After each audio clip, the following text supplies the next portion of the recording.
السلام علیکم ورحمۃ اللہ وبرکاتہ۔ وعلیکم السلام۔ السلام علیکم ورحمۃ اللہ وبرکاتہ۔ میں نے ایک حضرت صاحب کا ایک جملہ پڑھا تھا کہ جب تک سننے والے کے دل میں طلب نہ ہونا تو خطیب کے زبان سے جملے نہیں نکلتے۔ اگر آپ کے دل میں طلب نہیں ہے تو انشاءاللہ شیخ صاحب دعا کرواتے ہیں، گھروں پہ جاتے ہیں، ٹھیک ہے؟ دعا کروائیں، سوری شیخ صاحب دعا کروائیں۔ اور میرے بھائی، اللہ نے پتہ نہیں کن نعمتوں سے نوازا ہے، ساری زندگی بھی اس کی اس مسجد میں بیٹھ کے شکر ادا کرتے رہیں تو نہیں کر سکتے۔ تو میرے بعد انشاءاللہ امیر محترم فاروق آباد کے امیر جماعت اللہ حضرت حافظ عباس صاحب کا خطاب ہوگا۔ تو وہ پردیسی ہیں، پردیسیوں کو فاروق آبادیوں کا کچھ پتہ چلے کہ یہ اہل ذوق ہیں، اہل دین ہیں، تو پتہ تبھی چلے گا نا جب آپ کی طرف سے کوئی رسپانس ملے گا، ٹھیک ہے نا؟ ان الحمد للہ وکفی والصلاۃ والسلام علی من لا نبی بعد، اما بعد فاعوذ باللہ السمیع العلیم من الشیطان الرجیم من حمزہ ونفثہ ونفثہ، بسم اللہ الرحمن الرحیم، انا انزلناہ فی لیلۃ القدر۔ میں انتہائی مختصر اپنے کچھ جذبات آپ تک پہنچانے کے لیے یہاں حاضر ہوا ہوں۔ خطاب آپ سنتے رہتے ہیں، علماء سے گفتگو آپ سنتے رہتے ہیں، صرف کچھ جگانے کی باتیں کرنے کے لیے حاضر ہوا ہوں۔ یہ برکتوں والا مہینہ، رحمتوں والا، سعادتوں والا مہینہ اپنے پورے جوبن پہ ہے اور گزرتا جا رہا ہے۔ ہم اکثر کہتے ہیں پتہ نہیں رمضان دوبارہ آئے گا یا نہیں آئے گا۔ میں کہتا ہوں رمضان تو آئے گا، پتہ نہیں ہم ہوں گے یا نہیں ہوں گے۔ اللہ کا نظام تو ویسے ہی چلتا ہے، لیکن ہم انسان جو ہے وہ اللہ کے پاس اس کی اپنی آپ ہی منزل کی طرف روانہ ہو جاتے ہیں۔ اللہ رب العزت نے اس قرآن اور رمضان کو ہمارے لیے اپنی قربت کا ذریعہ بنایا۔ رمضان اور قرآن کو اپنی قربت کا ذریعہ بنایا، اور جس رات میں اللہ نے اس قرآن کو نازل فرمایا اس کے بارے میں کیا حکم دیا؟ لیلۃ القدر خیر من الف شہر، یہ 1000 مہینے سے بہتر ہے۔ اس آیت کا مفہوم سمجھیے گا ذرا، علماء بیان کرتے ہیں، آج ایک طالب علم کی زبان سے سنیے گا۔ 1000 مہینے کا مفہوم کیا ہے؟ اللہ کہتے ہیں کہ پچھلی امتیں 1000 مہینے عبادت کر کے میرے تک جو قرب حاصل کرتی تھی، امت محمدیہ ایک رات میں میرے اتنے قریب آ جاتی۔ 1000 مہینے کا سفر امت محمدیہ ایک رات میں طے کر لیتی ہے۔ اللہ نے کتنا بڑا انعام کیا ہے کہ ہم ایک رات کے اندر پچھلی امتوں کے برابر آ جاتے ہیں۔ 1000 مہینے عبادت کی، لیکن اللہ نے آپ کو ایک رات عطا کر دی اور کہا اس رات میں آؤ، میرے قریب آ جاؤ۔ روزہ بھی رکھا ہے اور میرے اس قرآن کو پڑھو، اس قرآن کو، اس کو وَتَعْصِمُوا بِحَبْلِ اللَّهِ جَمِيعًا۔ اللہ کہتے ہیں کہ میرے رسی کو مضبوطی سے تھام لو۔ تو کیا وہ رسی آسمانوں سے لٹک کے اس کو پکڑنا ہے؟ نہیں، یہ اللہ کا قرآن ہے۔ اور تقریباً تمام مفسرین نے لکھا ہے کہ حبل اللہ کتاب اللہ، کہ اللہ کی جو کتاب ہے یہی اللہ کی رسی ہے، اس کتاب پر آ جائیں، اور یہ اللہ کا کلام ہے۔ اور اس کتاب کی خوبصورتی کا اندازہ آپ اس بات سے لگائیں کہ اس کتاب کو بیان کرنے والا کون ہے، اس کا متکلم کون ہے؟ اللہ۔ کون ہے اللہ؟ الذی لا الہ الا هو المالک القدوس السلام المؤمن المہیمن العزیز الجبار۔ اللہ نے اس قرآن کے بارے میں یہ بتایا کہ هذا القرآن على جبل لرأيته خاشعا متصدعا من خشیۃ اللہ. اللہ کہتے ہیں اگر میں نے اس قرآن کو پہاڑ پر نازل کیا ہوتا تو پہاڑ بھی ہمارے ڈر سے کام جاتا. کتنا شاندار اللہ نے یہ معجزہ ادا کیا ہے.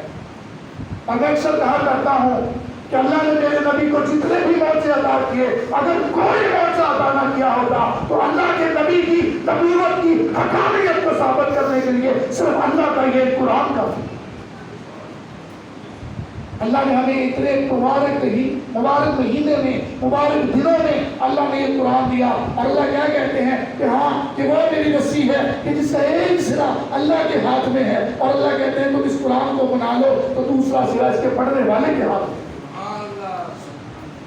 تو رحمتوں والا برکتوں والا بھائیوں یہ مہینہ ہے. آئیے اپنی کمیوں کوتاہیوں کو دور کریں. اور صرف وہی بات کے جلانے کے لیے بات کرنے آیا ہوں کہ زندگی گزر رہی ہے, بڑی تیزی کے ساتھ گزر رہی ہے. ہمیں نہیں معلوم کہ اگلے لمحے ہم یہاں ہیں یا نہیں ہے, اگلے رمضان میں ہمیں یہ سعادتیں ملے گی یا نہیں ملیں گی. تو میرے بھائیوں جو اللہ نے ہمیں وقت دے دیا ہے اس کی قدر کریں, اس کو اپنائیں اور ایک لمحے کا فائدہ اٹھائیں اور اللہ کے جتنے قریب ہو سکتے ہیں ہو سکتے. اور آخری بات کروں گا کہ رمضان کے روزے رکھوا کے اللہ نے کیا کہا, لعلکم تتقون, لعلکم تاکہ تم متقی بن جاؤ. اب متقی ہے کیا؟ آخری بات, متقی ہے کیا؟ ہم کہتے ہیں بڑی نمازیں پڑھتا ہے, بڑی تلاوتیں کرتا ہے, بڑے روزے رکھتا ہے, وہ بڑا متقی ہے. اس کے جناب چہرے پہ محراب بن گیا ہے, اس کے سر سے ٹوپی اترتی نہیں, وہ بڑا متقی ہے. میرے بھائی اس غلط فہمی کو دور کر لیں. نمازیں پڑھنے والا, روزے رکھنے والا, عبادتیں کرنے والا متقی نہیں ہے. متقی وہ ہے جو برائیوں سے بچ جائے. پرہیزگار کون ہے؟ متقی کا معنی کیا ہے؟ تقویٰ ہے کیا؟ بچ جانا. اس کا لغوی معنی کیا ہے تقوی کا؟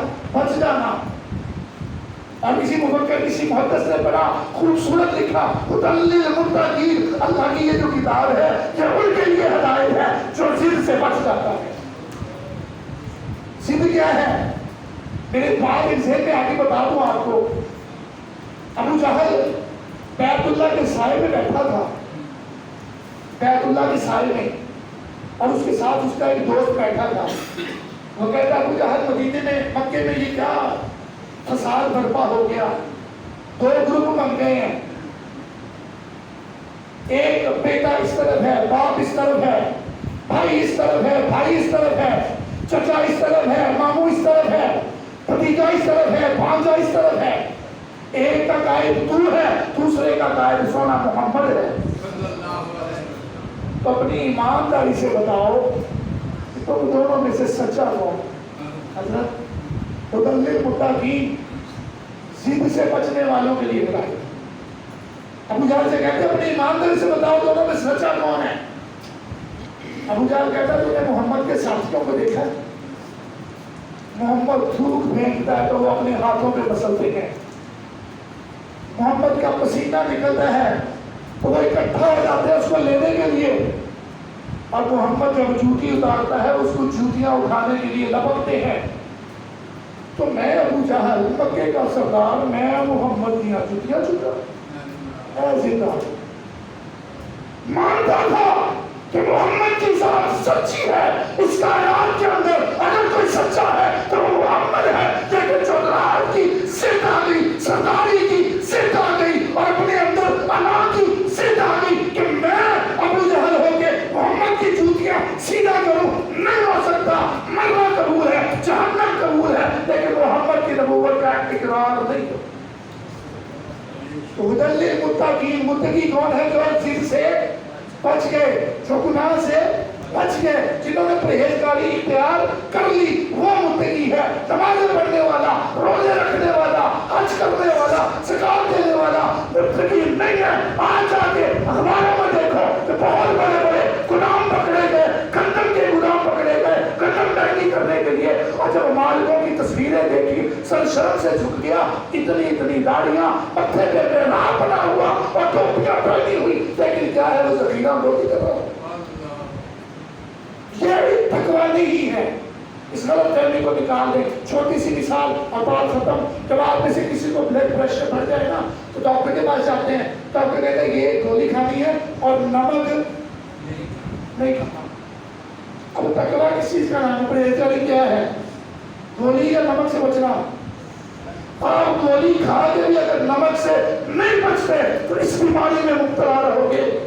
آپ نمازیں پڑھ کے روزے رکھ کے حج کر کے اگر ظلم کو بند نہیں کرتے, اگر انسانوں کا حق نہیں دیتے, اگر اپنے دوستوں کے ساتھ اپنے معاملات کو شریعت کے مطابق نہیں کرتے, اگر اللہ کی بتائی ہوئی قوانین کو اپنی زندگیوں پر نافذ نہیں کرتے تو پھر آپ کا کوئی تقویٰ نہیں ہے. آپ ہدایت کے لیے متقیوں کی صفت میں شامل نہیں ہوتے, ان لوگوں میں شامل نہیں ہوتے جن پر قرآن اثر کرتا ہے, قرآن ان پر اثر کرتا ہے جو ضد سے بچ جاتا ہے. اللہ سے دعا ہے اللہ ہمیں جھوٹی اداؤں سے, اللہ ہمیں ضدوں سے, اللہ ہمیں دھوکے سے, اللہ ہمیں فراڈ سے بچنے کی توفیق عطا فرمائے, اور اللہ ہمیں بیائی ہی ایسا بنا دے جیسا اللہ چاہتے ہیں, جیسا محمد کی شریعت کا تقاضا ہے, اور اللہ ہمیں آپس میں بھائی بھائی بنا دے, ایک دوسرے کا احساس کرنے والا بنا دے. اور ایک آخری دعا, اللہ جس طرح آج ہم اس مسجد کے اندر عمر بن خطاب مسجد کے اندر اللہ اکٹھے ہیں,